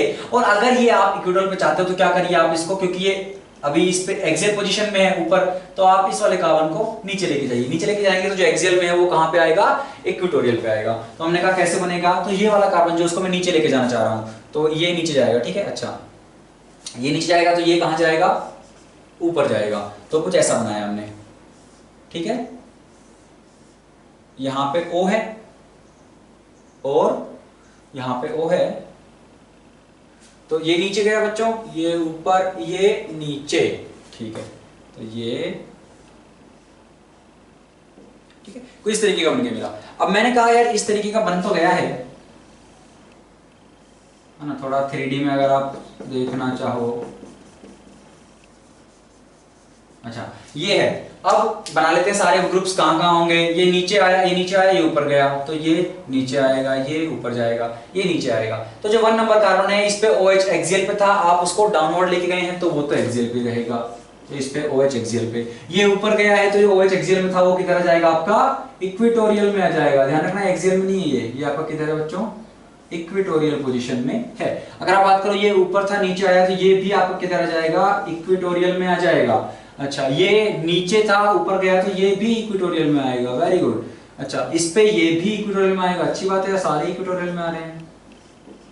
लेकिन एक जो है अगर आप देखो तो ये कहां आ गया, एक्सियल पोजीशन में आ गया। ये है अल्फा की बात। बीटा की बात आप करोगे तो हमने कहा यार ये बल्कि है तो इसको ले जाएंगे नीचे ऊपर, तो ये आएगा नीचे, और क्योंकि ये एक्सियल था नीचे आएगा तो ये भी इक्वेटोरियल पे आएगा, फिर ये ऊपर जाएगा, ये नीचे जाएगा, ये ऊपर जाएगा, ये नीचे ऊपर, समझ रहे हो ना भाई, ये नीचे आया मतलब ये वाला कार्बन आपको नीचे की तरफ दिखेगा, देखिए ये नीचे की तरफ दिख रहा है, फिर अगला ऊपर उठा, फिर नीचे गया, फिर ऊपर गया, फिर नीचे गया, फिर ऊपर गया, इस तरीके से। तो अब बाकी सब कुछ सेम है, केवल इस कार्बन पे OH ऊपर है, तो इस बार ये भी इक्वेटोरियल पे आएगा। तो अगर सारे इक्वेटोरियल पे हैं मतलब वो आपकी ज्यादा स्टेबल फॉर्म है, तो बीटा आपकी ज्यादा स्टेबल है अल्फा से। अल्फा बीटा को हम सेपरेट भी कर सकते हैं, कैसे कर सकते हैं कि भाई अगर आप ग्लूकोज के कॉन्सेंट्रेटेड सॉल्यूशन को अगर आप क्या करवाओगे, उसको क्रिस्टलाइज करवाएंगे हम अलग अलग टेम्परेचर पे, तो आपको क्या है ये दोनों फॉर्म को आप सेपरेट कर सकते हो। अगर आप एग्जैक्ट टेम्परेचर शायद 303 केल्विन पे सेपरेट करवाओगे तो आपको अल्फा मिलती है, और 373 पे आप करवाओगे तो आपको बीटा फॉर्म मिल जाती है। ठीक है, एग्जैक्ट टेम्परेचर की वो आप देख लेना, लेकिन शायद ऐसे ही है, लेकिन हम इनको सेपरेट कर सकते हैं। अगर हम क्या करवाएं, कॉन्सेंट्रेटेड सॉल्यूशन ऑफ ग्लूकोज को क्रिस्टलाइज करवाएं इन टेम्परेचर्स पे, तो आप इन दोनों को सेपरेट कर सकते हो। अच्छा, अगर आप इनके बॉइलिंग पॉइंट से भी देखो तो आप पाओगे यार ये मेल्टिंग पॉइंट से भी, तो जो बीटा है इसका मेल्टिंग पॉइंट ज्यादा है एज कंपेयर टू आपकी अल्फा फॉर्म, मतलब क्या है वो आपका ज्यादा स्टेबल फॉर्म है। अच्छा, तो ये बात हो गई। अब अल्फा और बीटा में रिलेशनशिप क्या है अगर बात करूं तो केवल एक कार्बन पे स्टीरियोकेमिस्ट्री अलग है, और वो है मेरा कार्बन नंबर 1, क्योंकि भाई उस पे OH बीटा में ऊपर है, अल्फा में नीचे है, तो केवल एक कार्बन पे अगर मेरी स्टीरियोकेमिस्ट्री अलग है तो दोनों एक दूसरे के ऑब्वियसली डायस्टीरियोमर्स हैं। हमने बात की थी एपीमर की, लेकिन अगर वो कार्बन क्या हो जिस कार्बन पे स्टीरियोकेमिस्ट्री अलग है, वो कार्बन अगर आपका एसिटल या हेमी एसिटल है, अगर आप यहां पे देखो तो भाई ये कार्बन जो है इस पे एक OR ग्रुप है, O इधर R, एक क्या है OH ग्रुप है। अगर OR OH है तो वो क्या है हेमी एसिटल है, दोनों OR OR होते तो एसिटल होता। तो अगर वो कार्बन जिस कार्बन पे स्टीरियोकेमिस्ट्री अलग है वो एसिटल या हेमी एसिटल है तो आपकी क्या होगी, वो उनको हमने एक अलग नाम दे दिया एनोमर्स। क्या दिया? एनोमर्स। तो हमने कहा ये आपके एनोमर्स हैं। अब एनोमर अगर आप देखो तो एपीमर का ही सबसेट है, एपीमर में आपके किसी भी एक कार्बन पे हो सकती है। एनोमर में क्या कंडीशन है? It should be on either hemiacetal और एसिटल कार्बन। ठीक है, तो एनोमर को अगर मैं देखूं तो anomer is a subset of epimer. ठीक है, हैंडराइटिंग थोड़ी गंदी हो गई उधर, हाथ नहीं पहुंच रहा था, लेकिन मुद्दे की बात आप समझ गए ना, बोल तो रही हूं। चलिए, तो एनोमर क्या है बच्चों? एपीमर का ही एक सबसेट है, ये अपने को समझ में आ गया। तो alpha and beta form glucose are anomers of each other and these are also diastereomers of each other. This can be separated at different temperature if we crystallize the concentrated solution of glucose. Okay, beta is more stable than alpha, ये भी बात हो गई। Very good.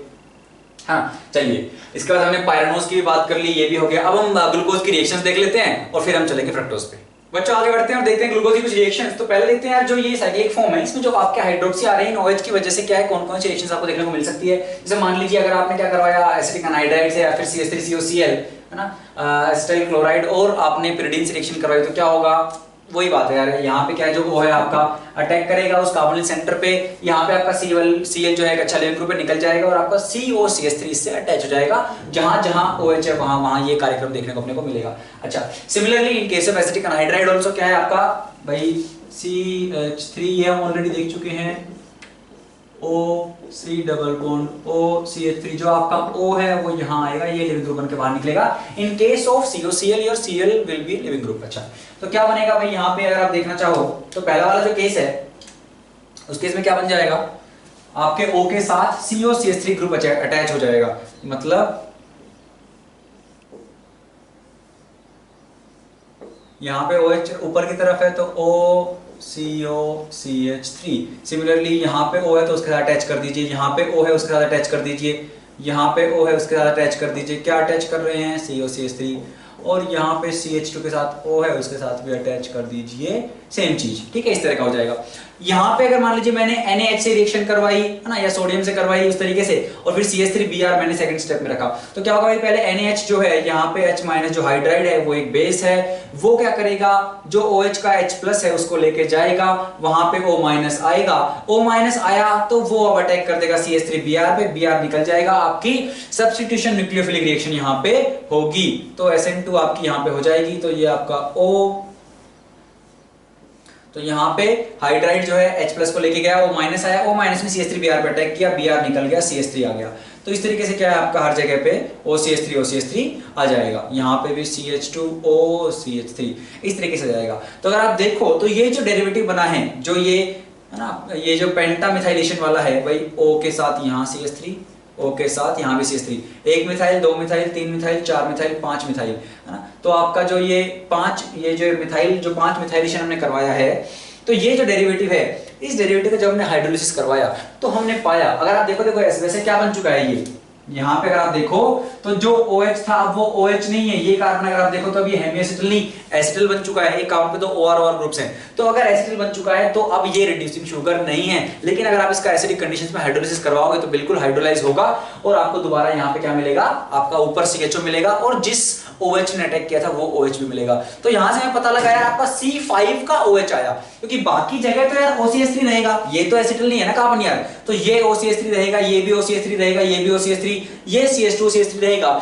तो जब hydrolysis करोगे तो आपका ये कार्बन जो कार्बन नंबर 1 है यहाँ पे एल्डिहाइड मिलेगा, और ये कार्बन जो कार्बन नंबर 5 है वहां पे आपको एक OH मिलेगा। तो यहां से मुझे पता लगा यार मेरा कार्बन नंबर 5 का जो OH है दैट इज क्या participating in the formation of your hemiacetal, तो वो अटैक कर रहा है, वो रिंग बना रहा है, यहां से मुझे पता लगा, बहुत अच्छी बात है।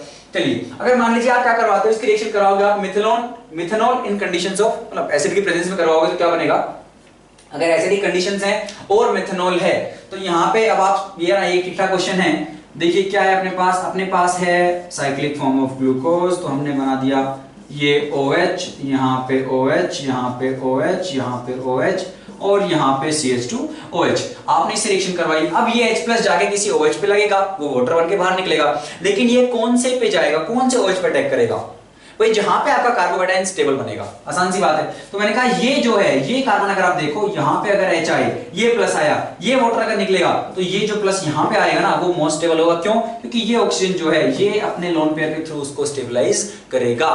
तो यहां पे जो आपको प्रोडक्ट देखने को मिलेगा, क्या बनेगा बच्चों प्रोडक्ट, यहां पे आपका इस O के साथ CH3 आपको, ये जो मतलब ये OH तो बेसिकली वाटर में निकल जाएगा, लेकिन प्लस यहां पे आएगा तो आपका जो ये मिथेनॉल है इसका O वहां पे अटैक करेगा और आपको OCH3 मिलेगा। अब क्योंकि यहां पे प्लस आ गया था तो यहां पे आपको दोनों केसेस मिल सकते हैं, है ना। ये OCH3 नीचे से अटैक कर सकता है, ऊपर से भी अटैक कर सकता है। तो क्या बनेगा यहां पे, तो यहां पे आपको ये OCH3 ऊपर भी हो सकता है, बाकी सब सेम रहेगा, प्लस ये OCH3 नीचे भी हो सकता है। तो ये आपको यहां पे देखने को मिलेगा। चलिए बच्चों एक छोटी सी चीज और देख लेते हैं। हमने भाई जो अल्फा बीटा फॉर्म की बात की, हमने कहा यार जो अल्फा और बीटा फॉर्म है, हमने कहा beta is more stable than alpha, और ग्लूकोज जो है हम बोलते हैं D प्लस ग्लूकोज, तो वो भाई अपनी प्लेन पोलराइज्ड लाइट को राइट में यानी कि क्लॉकवाइज रोटेट करता है। तो भाई आपकी जो अल्फा और बीटा फॉर्म है ये एक दूसरे के साथ क्या है, इक्विलिब्रियम में रहेंगे सॉल्यूशन में। जैसे मान लीजिए आपने क्या किया, सॉल्यूशन में अल्फा फॉर्म डाली, पहले देखते हैं कि इक्विलिब्रियम में कैसे रहती हैं और इनकी जो ऑप्टिकल रोटेशन है, अगर आप बात करो स्पेसिफिक रोटेशन कितनी कितनी है वो भी देख लेते हैं। तो आपकी जो अल्फा फॉर्म है, अल्फा फॉर्म है ना, वो आपकी ओपन चेन भी रहेगी थोड़ा बहुत परसेंटेज, लेकिन ओपन चेन बहुत कम रहेगी, ओपन चेन। और फिर आपका क्या है भाई, आपकी बीटा फॉर्म।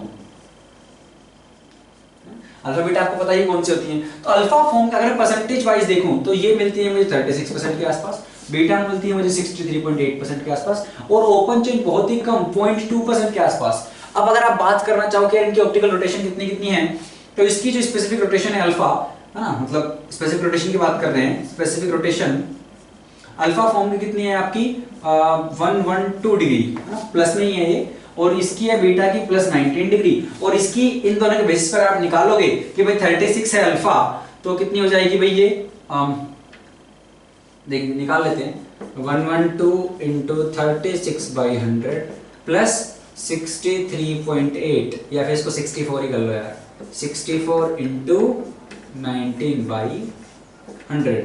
अगर आप ये निकालोगे तो आपको क्या मिल जाएगी, आपको ये 52.7 जो आपकी ओपन चेन क्या थी ऑलमोस्ट मिलनी चाहिए, है ना। ये कैलकुलेशन मैं अपने कैलकुलेटर में कर लेता हूं। तो 112 इंटू 36 प्लस 64 इंटू 19, तो ये आपकी 52.48 टाइप्स आ रही है, तो वही एग्जैक्टली आपकी, तो 52.7 के आसपास आपको इसकी मिल जाएगी, ठीक है, 52.7 प्लस में, ठीक। तो इसलिए अपन बोलते हैं डी ग्लूकोज की क्या है भाई, 52.7 आपकी क्या है, उसकी ऑप्टिकल रोटेशन है अल्फा। अच्छा, अब म्यूटा रोटेशन क्या है वो हम डिस्कस करने वाले थे। तो मान लीजिए आपने सॉल्यूशन में अल्फा फॉर्म को डाला, आपके पास ऑप्टिकली प्योर मतलब बेसिकली अल्फा फॉर्म है, उसमें बीटा बीटा बिल्कुल भी नहीं है, आपने अल्फा फॉर्म का सॉल्यूशन डाला, तो क्या होगा, क्योंकि अल्फा बीटा इक्विलिब्रियम में, सॉल्यूशन में जाते ही अल्फा क्या है बीटा में कन्वर्ट होने लगेगी, और अल्फा बीटा में इक्विलिब्रियम आएगा। और आपकी ऑप्टिकल रोटेशन अगर आप देखो भाई, आपने अल्फा डाली सॉल्यूशन में, तो अल्फा की कितनी थी, हमने बात की 112, तो आपकी ऑप्टिकल रोटेशन रिड्यूस होके अल्फा प्लस बीटा जब इक्विलिब्रियम में पहुंच चुकी होंगी, तो आपका हो चुका होगा 52.7, यहां पे पहुंच जाएगी। अगर आपने बीटा फॉर्म डाली जिसकी ऑप्टिकल रोटेशन है प्लस 19, तो वो इंक्रीज होते होते हुए अल्फा प्लस बीटा इक्विलिब्रियम में आएंगी, और आपका क्या बन जाएगा, प्लस 52.7। तो ये जो चेंज इन ऑप्टिकल रोटेशन है due to equilibrium within alpha and beta, इसकी वजह से क्या हो रहा है, आपकी ऑप्टिकल रोटेशन चेंज हो रही है, और इसी को बोलते हैं अपन म्यूटा रोटेशन। तो म्यूटा रोटेशन कौन शो करेगा, अल्फा बीटा में क्यों कन्वर्ट हो रही है, वो हो रही है उस हेमी एसिटल लिंकेज की वजह से, जो आपका हेमी एसिटल लिंकेज है, ठीक है, उसकी वजह से कन्वर्ट हो रही है। तो अल्फा जब बीटा में जा रही है, तो हमने कहा हेमी एसिटल की वजह से हो रहा है ऐसा। तो जिन जिन के पास हेमी एसिटल होगा, जो जो रिड्यूसिंग शुगर हैं, ऐसे बोल सकते हो, वो सारी क्या है, म्यूटा रोटेट करेंगी, they will show mutarotation in solution, ठीक है। चलिए ये बात हो गई। अब हम देख लेते हैं कि कैसे आपकी अल्फा फॉर्म बीटा में कन्वर्ट होती है। तो मान लीजिए ये आपकी अल्फा फॉर्म है, हमने डिस्कस किया था अल्फा फॉर्म क्या थी आपकी, ठीक है, ये आपकी थी अल्फा। OH यहाँ पे क्या था आपका, एक्सियल पोजीशन पे आ रहा था चेयर फॉर्म में, तो क्या होगा भाई, OH माइनस आपका सॉल्यूशन में इस H प्लस को लेके जाएगा, ठीक है। जैसे ही H प्लस गया आपका, यहां पे बनेगा O माइनस, ठीक है, वो O माइनस क्या करेगा, इधर जाएगा, तो ये बॉन्ड आपका टूट के इधर जाएगा, ठीक है। तो आपका क्या बन गया यहां से अगर आप देखो,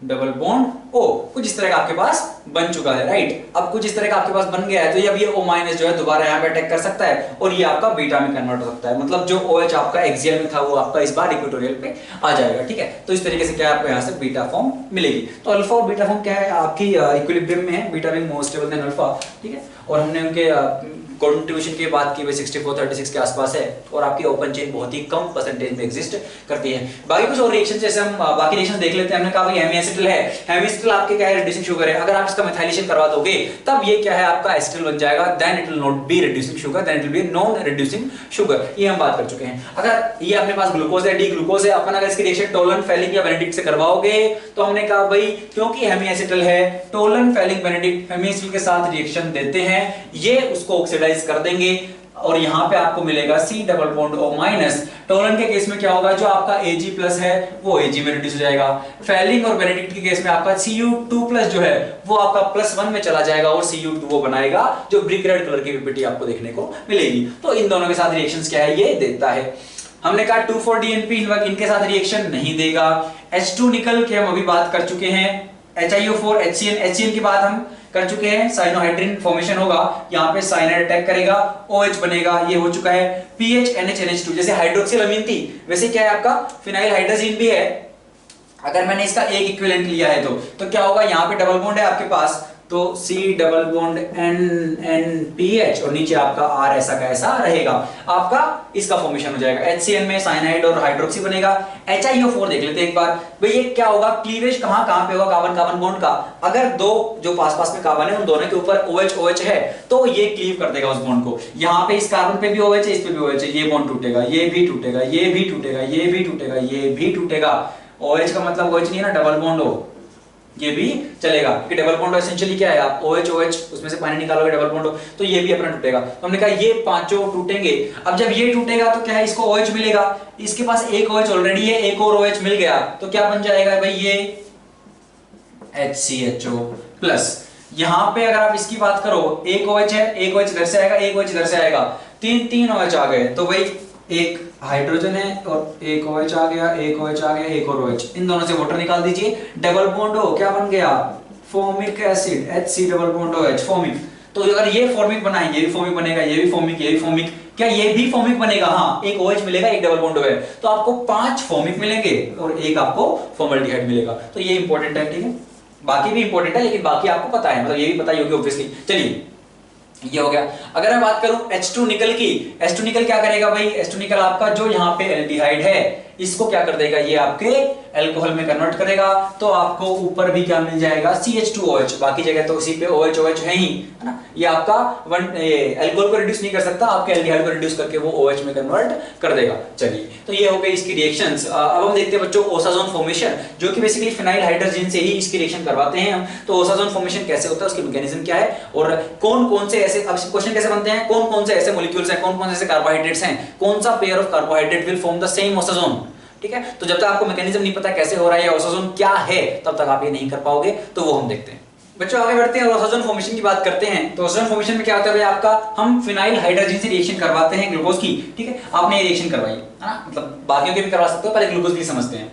तो जैसे आप रिएक्शन करवाओगे, आपके पास भाई जो ये लोन पेयर है ये अटैक करेगा इस कार्बन सेंटर पे, आपका वाटर निकलेगा, आपको इसका इस तरीके से क्या है वाटर निकला, C डबल बॉन्ड NPH, इस तरह से आपके पास क्या है ये बन गया, ठीक है। अब क्या है, यहां से फिर टोटोमराइज करवा सकते हो आप कि भाई ये जो C डबल बॉन्ड N है और ये जो कार्बन है, तो यहां से आप क्या करवाइए, टोटोमराइज करवाइए। जैसे आप टोटोमराइज करवाओगे तो ये डबल बॉन्ड आ गया, इधर पे क्या आ जाएगा, NNPH, आपके पास ये बन जाएगा, ठीक है। अच्छा अब क्या होगा दोबारा, अब आप ये तो आपने टोटोमराइज करवाया इस इमीन और इसके बेसिस में, अब आप क्या करवा सकते हो, अब हम क्या करवा सकते हैं कि भाई ये जो ऑक्सीजन है, ये जो ओल बना हुआ है, ये इनोल, अब इसका यहां से करवा दीजिए आप, तो ये इधर शिफ्ट हो, ये लोन पर इधर देगा, तो ये बॉन्ड को टूटना पड़ेगा, इधर जाएगा, और जैसे ये इधर जाएगा तो आपका ये निकल के उड़ जाएगा। तो अगर आप बात करो स्टेप में क्या होगा, आपका जो PHNH2 है वो आपका निकल जाएगा। और यहां से क्या बनेगा आपका, यहाँ पे आ गया डबल बॉन्ड हो, इधर बन गया डबल बॉन्ड, ठीक है, इधर डबल बॉन्ड, इधर सिंगल बॉन्ड बन गया क्योंकि ये डबल बॉन्ड इधर शिफ्ट हो गया, और आपका डबल बॉन्ड NH आपको ये मिल गया, ठीक है। अच्छा, इसके बाद क्या होगा, तो ये तो अपना 1 मोल कंज्यूम हुआ या एक इक्विवेलेंट कंज्यूम हुआ किसका, PH NH2 का, जो फिनाइल हाइड्रोजन है। किस तरीके से रिएक्शन हुई, सिंपली यहाँ पे क्या है, उसने इस कार्बोनिल के साथ यहाँ से वाटर निकला और C डबल बॉन्ड NPH, इस तरह से अपना डेरिवेटिव बन गया। फिर अपना PH NH2 हमने देखा वो निकला, ठीक है, टोटोमराइज हुआ 2 बार, एक बार इधर से इधर और फिर इसके साथ इस इनोल का टोटोमराइज हुआ। अच्छा, फिर क्या है, इसका दूसरा मोल हम डालेंगे, और दूसरा मोल कैसे रिएक्ट करेगा भाई, यहाँ पे डबल बॉन्ड वो दिख रहा है, तो सिंपली इसके साथ क्या होगा, C डबल बॉन्ड NH और यहाँ पे C डबल बॉन्ड NPH, और ये आपका OHHR। ये R मैंने इसलिए बना लिया क्योंकि नीचे वाले का कोई काम नहीं है, काम तो इस तीसरे वाले का भी नहीं है, केवल इन 2 का ही काम है ऊपर वालों का, ठीक है।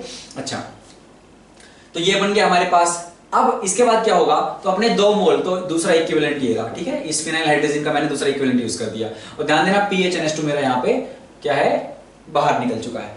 अब क्या करेंगे हम, अब क्या कीजिए आप, अब हम लेके आएंगे अपने तीसरे इक्विवेलेंट को, तो PH NH2।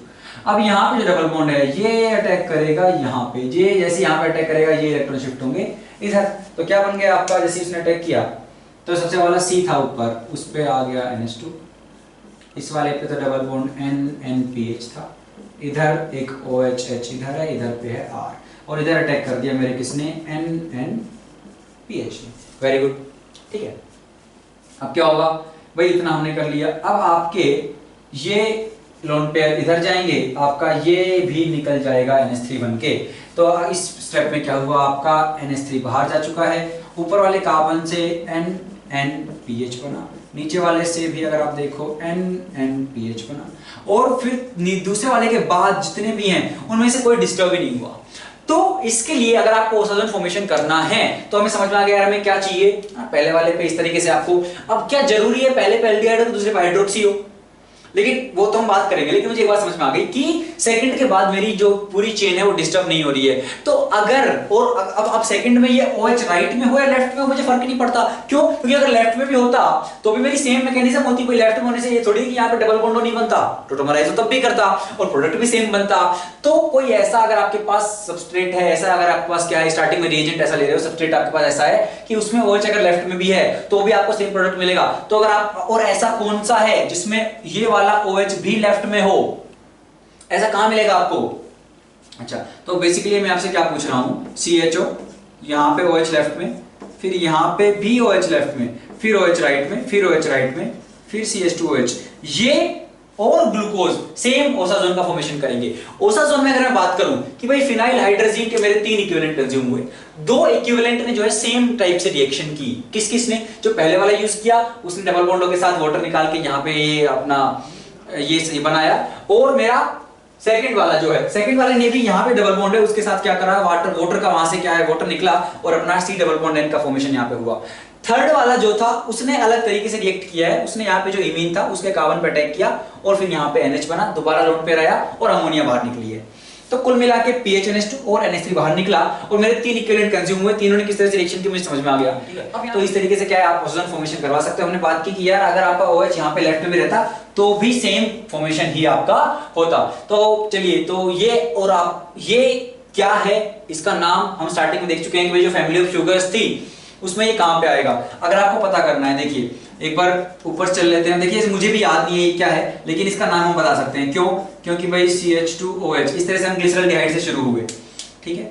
फिर हमने क्या कहा कि भाई कुछ इस तरह का था, गेट RAXL और फिर नीचे वो ग्लूकोज पीने वाला अपना एक निमोनिक था, ठीक है। तो हमने कहा यार हमें क्या चाहिए, पहले राइट में था फिर भी राइट में चाहिए उसके बाद वाले पे, तो इधर आया होगा, अगर ये लेफ्ट में गया तो इस पर राइट में आया होगा, मतलब ये आपका G से अगर ये लेफ्ट में आया तो क्या आया होगा आपका OH राइट में आया होगा, और आप देखिए यहां से राइट में है तो मतलब ये इधर आया होगा पहले, फिर उसके बाद ये लेफ्ट में चला गया, मतलब E के बाद ये कहां चला गया, अगर लेफ्ट में गया है तो ये अरेबिनोज पे चला गया, ठीक है। तो मतलब यहाँ पे अरेबिनोज पे चला गया, लेफ्ट में आया तो फिर लेफ्ट वाले के बाद उसको दोबारा लेफ्ट मिला है, मतलब ए से ये दोबारा राइट में चला गया है। तो अरेबिनोज से आपका क्या मिला था, अरेबिनोज से आपको ग्लूकोज मिला था और आपको मिला था मेनोज, तो ये क्या है आपका मेनोज है। तो ग्लूकोज और मेनोज क्या है, आपको सेम ओसाजोन फॉर्मेशन देंगे। इसके अलावा फ्रक्टोज की अगर आप बात करो, फ्रक्टोज भी सेम ओसाजोन फॉर्मेशन देता है। क्यों?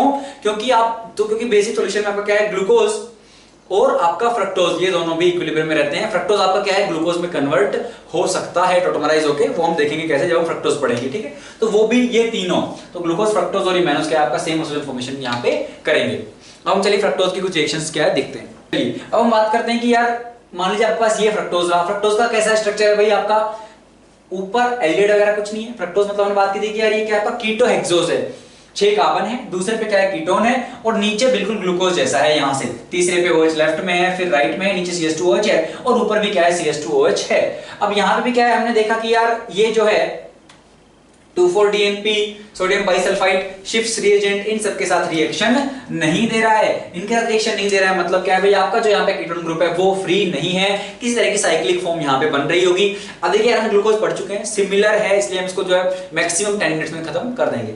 चलिए तो 2,4-DNP सोडियम बाइसल्फाइड या शिफ्ट रिएजेंट के साथ रिएक्शन नहीं दे रहा है, मतलब ये फ्री नहीं है, ये आइडिया लग गया। इसने ब्रोमीन वाटर के साथ भी टेस्ट नहीं दिया, और इसी तरीके से क्या है ग्लूकोज फ्रक्टोज को डिफरेंशिएट कर सकते हैं, क्योंकि ग्लूकोज जो है इसके साथ रिएक्शन करके Br2H2O के साथ ब्रोमीन वाटर के साथ रिएक्शन करके ग्लूकोज आपका ग्लूकोनिक एसिड बनाता है, लेकिन क्योंकि फ्रक्टोज में कीटोन है, ये एक माइल्ड ऑक्सीडाइजिंग एजेंट है, ये कीटोन को ऑक्सीडाइज नहीं कर सकता, तो ये इसके साथ टेस्ट नहीं देगा। और ये अपना मेथड भी हो गया कि how can we differentiate glucose and fructose. चलिए HCl के साथ अगर आप रिएक्शन करवाओगे तो सीधी सी बात है, यहाँ पे आपके पास क्या है, कीटोन है, Cn माइनस यहाँ पे अटैक करेगा, Cn अटैक करेगा तो जो यहाँ पे आपके ये इलेक्ट्रॉन शिफ्ट होंगे, भाई Cn आपका आया, Cn ये माइनस लेके आया, यहाँ पे अटैक किया, ये आपके इधर शिफ्ट हो सकते हैं, तो आपका OH बनेगा। अब OH आपका क्या है, राइट साइड में भी हो सकता है, लेफ्ट साइड में भी हो सकता है। अच्छा, हाइड्रोक्सिलामीन से रिएक्शन, यहाँ पे वाटर निकलेगा और C डबल बॉन्ड NOH का फॉर्मेशन होगा, बहुत ही आसान है, कुछ भी टफ इसमें नहीं है। क्या होगा, CH2OH ऊपर में है, यहाँ पे C डबल बॉन्ड NOH, इस तरह से ऑक्साइन बन जाएगा, नीचे सब कुछ सेम टू सेम रहेगा। अच्छा, तो ये अपना ऑक्साइन का फॉर्मेशन हो गया। इसके अलावा अगर आप एक इक्विवेलेंट फिनाइल हाइड्रोजन लोगे तो जैसा ऑक्साइन हुआ है सिमिलरली वाटर निकलेगा, ये NH2 जो है डबल बॉन्ड O के साथ वाटर निकाल देगा और C डबल बॉन्ड N आपका यहाँ पे आएगा और NPH यहाँ पे आ जाएगा, तो ठीक है भाई, फिनाइल हाइड्राजोन बन जाएगा बेसिकली। अच्छा, अगर मैं इसी के 3 इक्विवेलेंट लूंगा तो मैंने बात की कि यार ये आपका जो फ्रक्टोज है ये ग्लूकोज में कन्वर्ट हो सकता है, और अगर ये ऐसा हो गया तो यहाँ पे आपको टेस्ट मिलेगा किस चीज का, ओसाजोन का। और क्योंकि ऊपर के 2 मैं छोड़ दूं तो नीचे पूरा सेम टू सेम है, तो this will also form the same osazone as glucose. तो यहां से मुझे पता लग गया कि यार mannose, glucose and your fructose will give you same osazone. अब वो हम देखेंगे कि कैसे ये कन्वर्ट हो सकता है, देख ही लेते हैं। आपके पास क्या है, अगर आप देखो तो मैंने कहा यार CH2OH है, C डबल बॉन्ड है, नीचे कुछ आ रहा है, मुझे मतलब नहीं है उस R से, तो मैंने कहा पहले इनोल बनाइए, ठीक है। तो ये C डबल बॉन्ड है, ये कीटो फॉर्म जो है ये टोटोमराइज करके इनोल में जाएगा, तो CH डबल बॉन्ड ये C हो गया आपका, C पे OH, ठीक है, और यहाँ पे R ग्रुप और यहाँ पे एक H है, एक OH है, ऐसे टोटोमराइज करवा दिया। अब ये जो इनोल है इसको टोटोमराइज करवा दीजिए, तो इसको आप टोटोमराइज करवाएंगे तो कीटो फॉर्म जब इनोल बनेगी तो क्या बनेगा भाई, आपके पास C डबल बॉन्ड O, इस C पे क्या है आपके पास OH है। अब क्योंकि ये भाई यहाँ पे sp2 है, समझ रहे हो, तो आपका ये जो C है इस पे OH इधर भी हो सकता है, या फिर ये OH इस C पे OH लेफ्ट में भी हो सकता है। अगर लेफ्ट में रहा तो बनेगा मेनोज, और अगर राइट में रहा तो बनेगा ग्लूकोज, ऊपर एल्डिहाइड आ चुका है। तो कुछ इस तरीके से क्या है, आपका टोटोमराइज होके आपका जो आपका फ्रक्टोज है वो ग्लूकोज बन सकता है, और अगर ऐसा हो गया तो ओसाजोन भी बन जाएगा। चलिए उसके बाद अगर आप HiO4 से रिएक्शन करवाएंगे, जो अपनी लास्ट रिएक्शन है HiO4, हम देख चुके हैं भाई, जहां जहां पे उसको कंसेक्यूटिव OH मिलेगा वो क्लीवेज हो जाएगा, ये क्लीव कर जाएंगे बॉन्ड सारे। अगर ये क्लीव कर गए तो क्या होगा भाई, यहाँ पे CH2OH है तो इसको एक OH मिलेगा, ये बनाएगा क्या, जैसे ग्लूकोज में था बच्चों, एक OH चिपकाइए, 2 OH आ जाएंगे, इसके पास 2 H2 हैं तो HCHO बन जाएगा, वाटर निकाल देना। यहाँ पे एक OH इधर से, एक OH इधर से, एक OH ऑलरेडी है, क्या बनेगा, फॉर्मिक एसिड, ये भी फॉर्मिक एसिड, ये भी फॉर्मिक एसिड, तो 1 2 3 फॉर्मिक एसिड बन गए हैं, एक फॉर्मल्डिहाइड बन गया है। यहाँ पे भी क्या बनेगा, CH2OH तो फॉर्मल्डिहाइड ही बनेगा। तो मुझे क्या मिला, HiO4 से, तो मैंने कहा 2 मोल HCHO के प्लस 1 2 3 3 फॉर्मिक के प्लस इसके साथ क्या होगा, C डबल बॉन्ड होगा तो इधर एक OH लगेगा, इधर एक OH, तो क्या होगा H2CO3 डिकम्पोज होकर क्या देगा, तो वही जो आपका कीटोनिक ग्रुप था वहां से मिला H2CO3 डिकम्पोज होकर H2O प्लस CO2, ठीक है। अच्छा, उसके अलावा क्या ये टोलन फेलिंग बेनेडिक्ट को रिड्यूस कर सकता है, जी हाँ बिल्कुल कर सकता है ना, हमें दिखा है। वैसे भी ग्लूकोज में क्या है, ये टोटोमराइज होकर जा सकता है, तो ये रिएक्शन भी ये देगा। रेड फास्फोरस विद HI क्या करेगा भाई, आपको एक एन हेक्सेन की स्ट्रेट चेन देगा, बहुत ही आसान। तो अब तक सब कुछ ग्लूकोज से सिमिलर चल रहा है एक्सेप्ट वन थिंग, क्या कि ब्रोमीन वाटर के साथ कीटोन टेस्ट नहीं देता है, ये माइल्ड ऑक्सीडाइजिंग एजेंट है, ये आपका स्ट्रॉन्ग नहीं है। लेकिन HNO3 तो स्ट्रॉन्ग है, HNO3 अगर स्ट्रॉन्ग है तो वो आपको क्या देगा भाई, यहां पे HNO3 आपका जो यहाँ पे CH2OH है उसको भी COOH में कन्वर्ट कर देगा, और आपका जो बॉटम में CH2OH है उसको भी COOH में कन्वर्ट कर देगा। चलिए, तो ये हमें समझ में आ गया। तो ये हो गया भाई इसकी रिएक्शंस किस तरीके से हो सकती है। अब हम मेन बात करते हैं कि यार किस तरीके से ये साइक्लिक फॉर्म में एग्जिस्ट करता है, तो अल्फा और बीटा किस तरह से इसमें बनेगी। तो यहाँ पे ऑलरेडी मैंने स्ट्रक्चर्स बना लिए हैं क्योंकि अपने पास टाइम एक रिवीजन लेक्चर है, लेकिन हमने इतना सारा कुछ कवर किया है तो लेंथी हो गया है। तो भाई कैसे बनेगा, तो हमने कहा यार देखिए, अब OH आपके पास यहाँ पे है, ये बनाता है 5 मेंबर रिंग, तो ये OH है 1 2 3 और इस कीटोन पे अटैक करेगा, तो 1 2 3 4 और एक और रहेगा बीच में, तो 5 मेंबर रिंग। और ये 5 मेंबर रिंग आपकी फ्यूरान से मैच करती है। फ्यूरान क्या है भाई आपका, ये ठीक है, तो आपकी ये 5 मेंबर रिंग क्या है, फ्यूरान से मैच करती है। इसको क्या बोलते हैं, फ्यूरानोज भी बोलते हैं, ठीक है। इस वाली रिंग को जैसे ग्लूकोज में पायरन से मैच कर रही थी, पायरानोज बोला, इसमें क्या बोलते हैं, फ्यूरानोज। तो यहाँ पे 5 मेंबर्ड बनी। अब ये मेरा क्या है, ये बहुत क्लटर्ड हो गया, इसको थोड़ा यार साफ कर लेते हैं, वरना आप लोग कहोगे दिख भी नहीं रहा था कुछ, और सर जी जो है पढ़ाते चले गए। तो CH2OH C double bond O, तीसरे वाले पे लेफ्ट में है, चौथे वाले पे राइट में है, पांचवे वाले पे राइट में है, छठे पे तो CH2OH है। हमने कहा इसने अटैक किया यहाँ, तो ये कार्बन नंबर 1, कार्बन नंबर 2, तो कार्बन नंबर 2 के साथ O जुड़ेगा। कार्बन नंबर 2 पे OH क्या हो सकता है, राइट में भी आ सकता है, लेफ्ट में भी आ सकता है। तो ये देखिए यहाँ पे ये है कार्बन नंबर 2, ये है कार्बन नंबर 1। कार्बन नंबर 1 क्या था, CH2OH। कार्बन नंबर 2 पे OH अगर लेफ्ट क्या आपका अगर राइट में आता मतलब उनको हम लिखते हैं डाउन, डाउन लिखते, डाउन लिखा है मतलब ये है मेरी अल्फा फॉर्म, अगर ऊपर जाता तो ये है मेरी बीटा फॉर्म, ये कार्बन नंबर 1, कार्बन नंबर 2, ठीक है। उसके बाद कार्बन नंबर 3 पे लेफ्ट में था तो ऊपर लिखा, कार्बन नंबर 4 पे राइट में था तो नीचे लगा, कार्बन नंबर 5 पे आपका फिर ये बच गया, कार्बन नंबर 5 ये है तो एक H है, एक CH2OH है, CH2OH को अपन ऊपर लिखते हैं। तो ये अपनी अल्फा फॉर्म है, ये बीटा फॉर्म है। तो क्या है, अगर मैं इसका नाम लिखना चाहूं तो ये क्या है भाई, अल्फा डी, डी होगा क्योंकि OH अपना राइट हैंड साइड में है, अल्फा डी। और जैसे अपना क्या बना था ग्लूकोपायरानोज, तो वैसे क्या बनेगा फ्रक्टोफ्यूरानोज, क्योंकि ये फ्यूरान से मैच करती है, तो अल्फा डी फ्रक्टोफ्यूरानोज। सिमिलरली यहाँ पे बीटा डी फ्रक्टोफ्यूरानोज, ठीक है। अगेन इस डी का प्लस माइनस से कोई लेना देना नहीं है, ठीक है। चलिए ये अपन ने बात कर ली। अब क्या बात कर रहे हैं हम, तो भाई अल्फा बीटा हो गया, इक्विलिब्रियम में रहेंगी। कुछ रिएक्शंस देखते हैं हम इनके हाइड्रोक्सी वाले जो ग्रुप है इनकी वजह से कौन कौन से रिएक्शंस यहाँ पे देखने को मिलेंगी। जैसे मान लीजिए वही करवा रहे हैं हम दोबारा भाई, वही अपन ने जो असाइलेशन करवाया था ऑलरेडी। तो आपके पास मान लीजिए भाई एसिटिक अनाइड्राइड है, या फिर आपके पास क्या है CH3COCl, है ना, ये एसिटाइल क्लोराइड है विद पिरिडीन। तो क्या होगा, जो जो आपके पास OH है वो अटैक करेंगे और COCH3 ग्रुप उनके साथ लग जाएगा। सिमिलर है बच्चों ग्लूकोज जैसा ही, कुछ भी अलग नहीं है। तो क्या बनेगा, ये आपके पास O था, यहाँ पे जो OH था उसने अटैक किया तो O के साथ लग गया COCH3, यहाँ पे जो CH2OH था O के साथ लग जाएगा COCH3, यहाँ पे OH ऊपर है तो O के साथ COCH3, यहाँ पे O के साथ COCH3, यहाँ पे CH2 वाले O के साथ COCH3। चलिए CH3OH हमने बात की कि अगर आप मेथनॉल की एसिडिक मीडियम में करवाओगे तो भाई ये H+ वहां से वाटर निकालेगा जहां पे स्टेबल बन सकता है, मतलब हेमीएसिटल पे। ये रहा आपका हेमीएसिटल, यहाँ पे H+ जाएगा, ये वाटर बनेगा, ये अपने लोन पेयर देकर उसको स्टेबलाइज कर सकता है। तो यहाँ पे बस ध्यान देना है आपको, इस वाली रिएक्शन है, बाकी सारी बहुत ही आसान है। तो यहाँ पे जो बना आपका प्लस ना ऑक्सीजन, ये अपना लोन पेयर देकर क्या कर सकता है, स्टेबलाइज कर सकता है। तो आपका OCH3, तो भाई प्लस वहां पे यहाँ पे प्लस आएगा आपका, तो प्लस आपका ये CH3OH जो अटैक कर सकता है, तो OCH3 नीचे भी बन सकता है और ऊपर भी बन सकता है। ठीक है। तो आपका ये जो मिथाइलेशन हुआ है अल्फा मिथाइलेशन, ठीक है, तो इस पोजीशन पे जो मिथाइलेशन हुआ है वो आपको दोनों कॉन्फ़िगरेशन मिलेंगी, अप एंड डाउन वाली।